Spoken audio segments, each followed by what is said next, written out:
Kami dari kelompok 6 akan menjelaskan sediaan bioteknologi farmasi, vaksin hepatitis B, Rekombivac. Ini adalah nama anggota kelompok kami. Pendahuluan, bioteknologi adalah bidang penerapan biosains dan teknologi yang menyangkut penerapan praktis organisme hidup atau komponen subselulernya pada industri jasa dan manufaktur serta pengolahan lingkungan. Dapat pula didefinisikan sebagai teknologi yang menggunakan sistem hayati untuk mendapatkan barang dan jasa yang berguna bagi kesejahteraan manusia.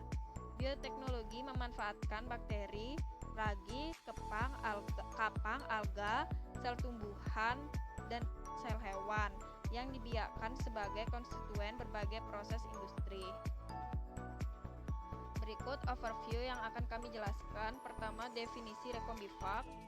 Kedua, fungsi dari Rekombivac. Ketiga, dosis dari Rekombivac. Keempat, upstream proses pada produksi Rekombivac. Kelima, downstream proses pada produksi Rekombivac. Dan terakhir, proses dalam analisis kemurnian protein pada Rekombivac.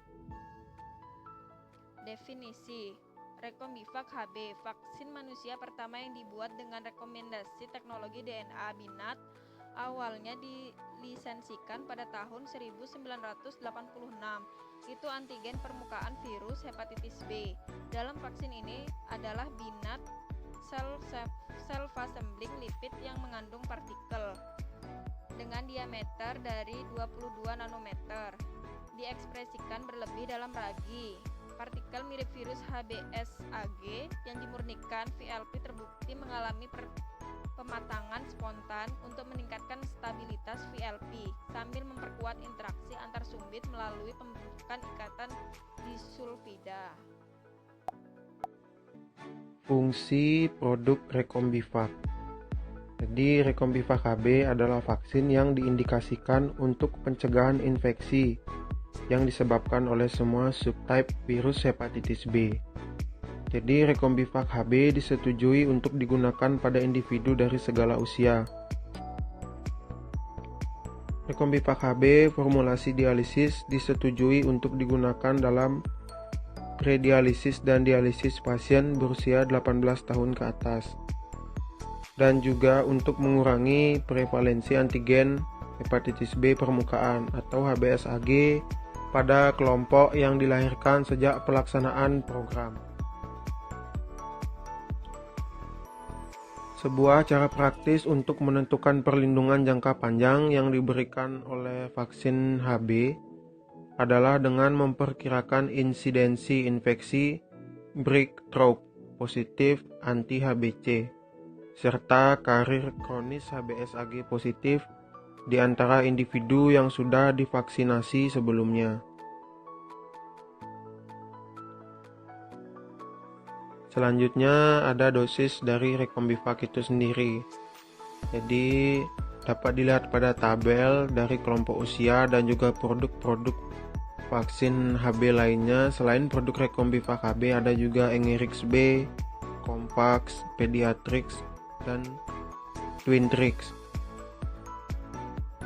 Di mana dosis-dosis yang terlihat pada tabel tersebut adalah dosis rekomendasi formulasi terkini dari vaksin hepatitis B yang berlisensi menurut kelompok usia dan tipe vaksin. Dan rekomendasi formulasi dosis vaksin dari produk-produk vaksin hepatitis B tersebut itu menurut ACPI atau American Committee on Immunization Practice. Kemudian pada dosis single antigen, vaksin Rekombivac HB diberikan berdasarkan kelompok usia, yaitu pada bayi kurang dari 1 tahun diberikan dosis sebanyak 5 mikrogram dengan volume 5 ml. Anak-anak usia 1-10 tahun dengan dosis 5 mikrogram dengan volume 5 ml juga. Kemudian remaja umur 11-15 tahun diberikan dosis sebanyak 10 mikrogram dengan volume 1,0 ml. Sedangkan pada usia 11 sampai dengan 19 tahun diberikan dosis sebanyak 5 mikrogram dengan volume 0,5 ml dan dewasa usia lebih dari 20 tahun atau sama dengan 20 tahun diberikan dosis sebanyak 10 mikrogram dengan volume 1,0 ml.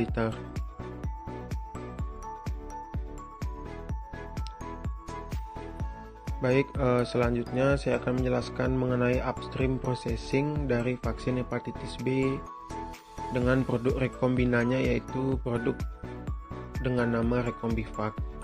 Yang pertama mengenai host. Jadi pada upstream proses produk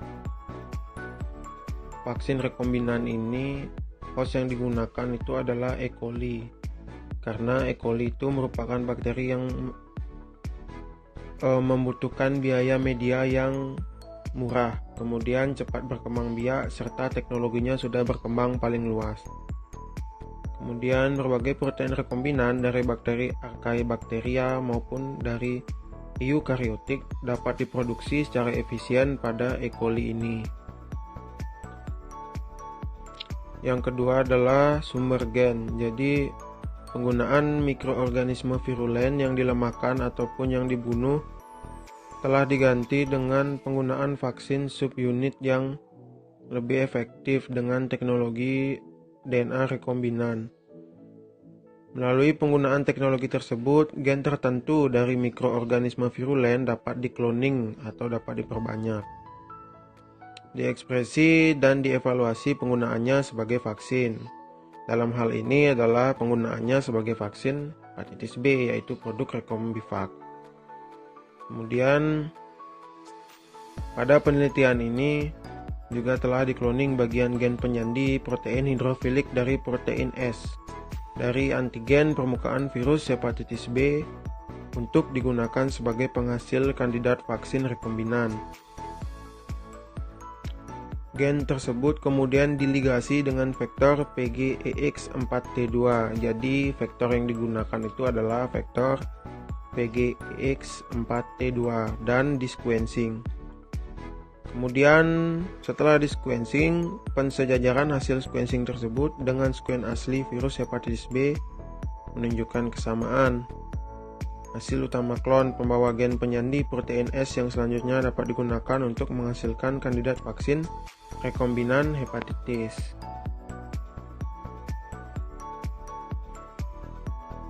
Yang selanjutnya masih dalam tahap upstream processing juga, yaitu mekanisme cloning dan ekspresi gen. Jadi amplifikasi gen SR100 fragmen S, yaitu asam amino nomor 100 sampai dengan 164 dari gen penyandi antigen permukaan virus hepatitis B, digunakan plasmid PGET-HB yang membawa gen-gen permukaan virus hepatitis B sebagai cetakan. Di enzim DNA polimerase yang digunakan adalah enzim pyrobase. Kemudian ada proses fermentasi. Jadi bakteri E. coli DH5-alpha dan BL21 yang membawa plasmid rekombinan pengkoda antigen dikultur pada media LB atau pada media Luria bertani sebanyak 4 mili yang mengandung 50 mg per mililiter ampicillin. Kultur bakteri dilakukan pada suhu 37 derajat Celcius selama 14 jam dalam goyangan.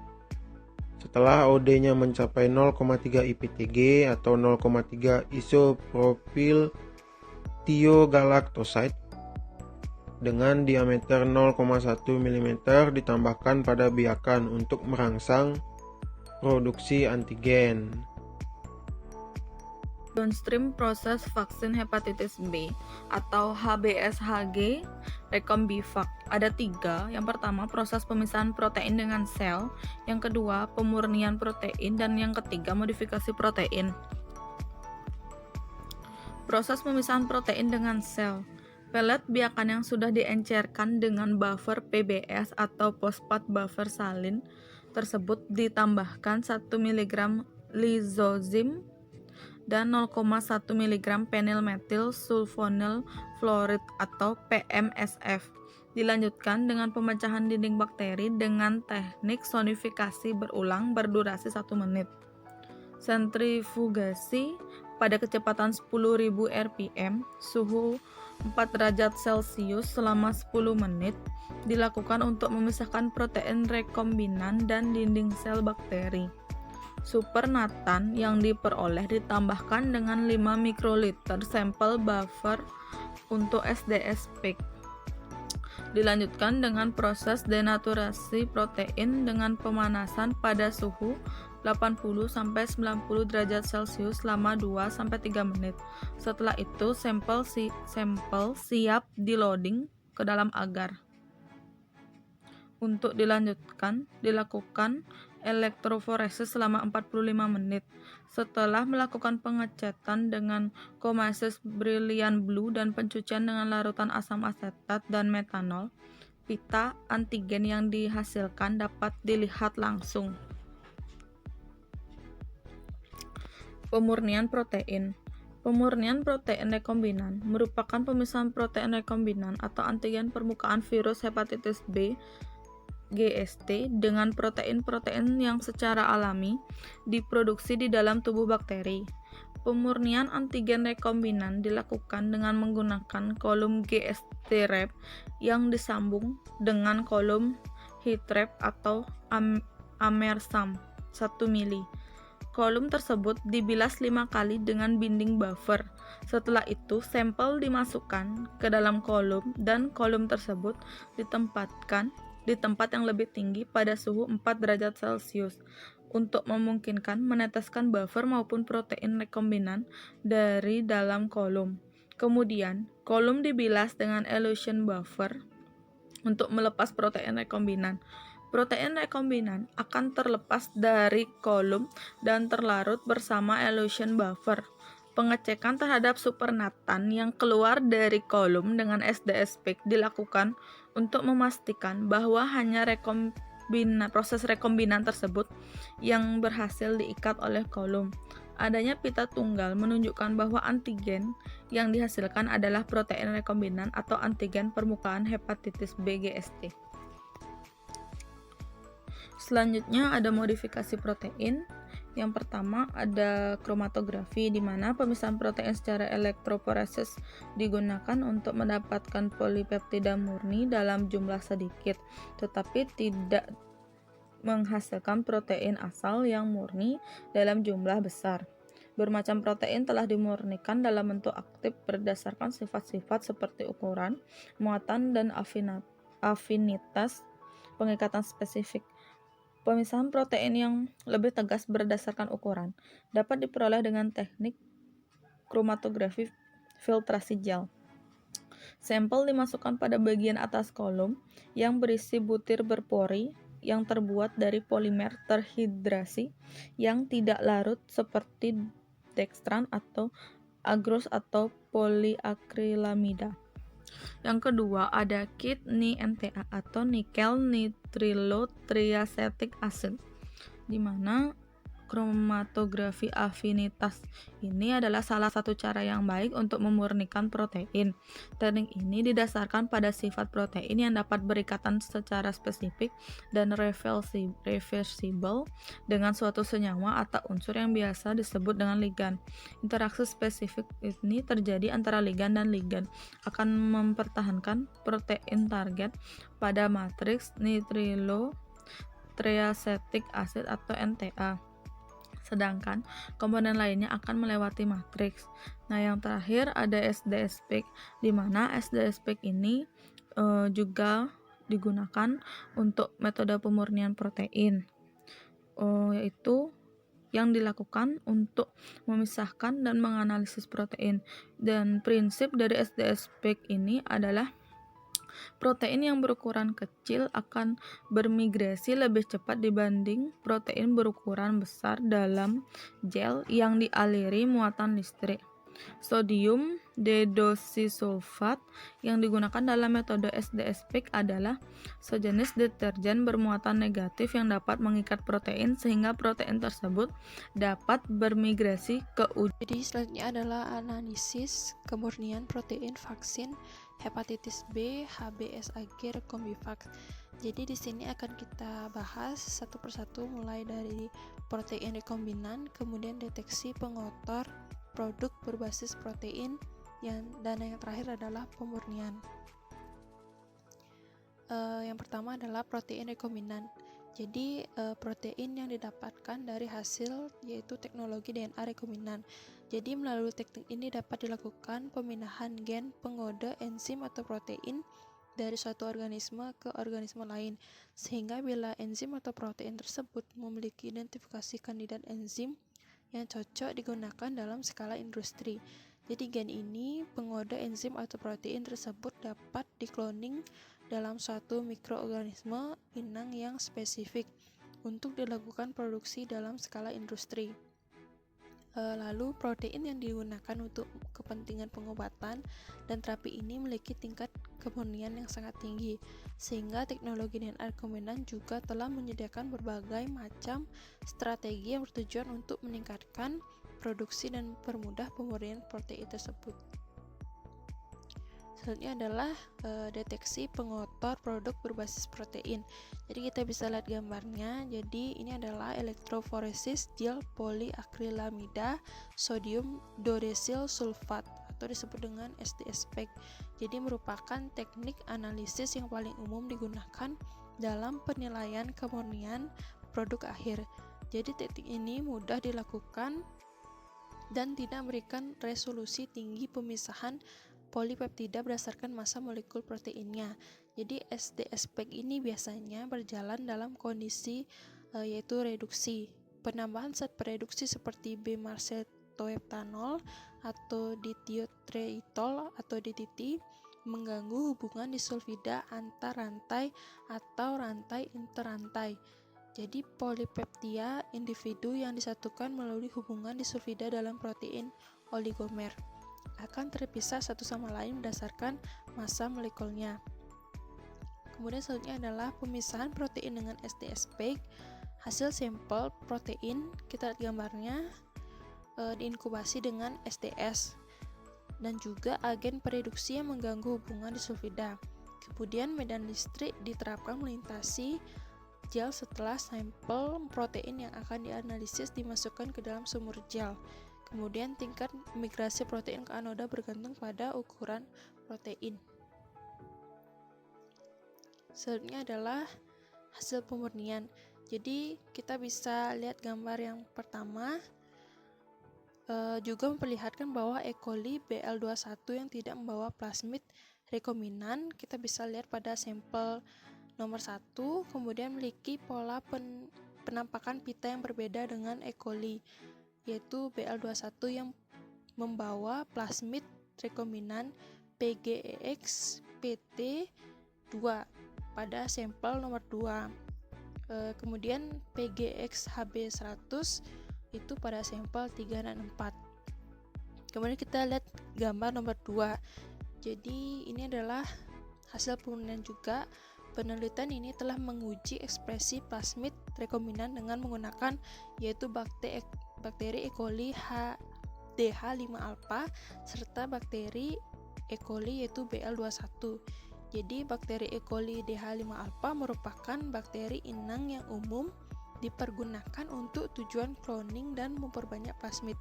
Sedangkan bakteri E. coli digunakan untuk tujuan ekspresi. Perbedaan kedua strain bakteri E. coli dengan tersebut adalah bakteri DH5-alpha memiliki banyak enzim protease baik di periplasma maupun di sitoplasma yang dapat mendegradasi protein rekombinan yang dihasilkan pada bakteri tersebut. Kemudian gen-gen penyedia enzim protease pada bakteri E. coli. Selanjutnya adalah kesimpulan dari presentasi ini adalah yang pertama, host yang digunakan adalah bakteri E. coli karena membutuhkan biaya media yang murah, cepat, berkembang biak serta teknologinya sudah berkembang paling luas. Kemudian yang kedua adalah pada saat dilakukannya vaksinasi dengan amonium sulfat untuk mengeluarkan protein intraseluler, yakni protein target HBsAg yang murni bervariasi, yaitu konsentrasi amonium sulfatnya adalah 0, 20, 40, 60, dan 80%. Kemudian pengecekan terhadap supernatan yang keluar dari kolom dengan SD-SPEC dilakukan untuk memastikan bahwa hanya protein rekombinan tersebut yang berhasil diikat oleh kolom. Kemudian yang keempat adalah bakteri E. coli BL21 yang membawa plasmid rekombinan PGX-HB100 memiliki protein dengan ukuran sekitar 3,4 kDa karena merupakan gabungan antara GST yang memiliki berat yaitu 28 kDa dengan antigen S dengan ukuran yaitu 6,8 kDa. Kemudian yang terakhir adalah hasil pemurnian dilihat dari SD-SPEC pada gambar 1 yang menunjukkan bahwa intensitas pita protein rekombinan ketika menggunakan bakteri E. coli BL21 sebagai inang lebih tebal dibandingkan dengan ketika menggunakan bakteri E. coli DH5-alpha. Tebalnya pita protein target masih terlihat walaupun dilakukan pengenceran sampai 10 kali. Sedangkan pengenceran 10 kali pada protein yang diekspresi pada bakteri E. coli DH5-alpha sudah tidak terlihat. Seperti itu. Selanjutnya adalah saran. Adapun yang menjadi saran penulis kepada teman-teman mahasiswa agar kiranya dapat yaitu mempelajari lagi terkait dengan sediaan bioteknologi seperti vaksin teknologi, karena seiring berjalannya waktu bahwa banyak vaksin-vaksin yang akan muncul dan kita dapat lebih memahami bagaimana produk yang vaksin tersebut dan proses-prosesnya bagaimana dari vaksin teknologi. Baik, sekian presentasi dari kelompok 6 kelas 3C. Terima kasih.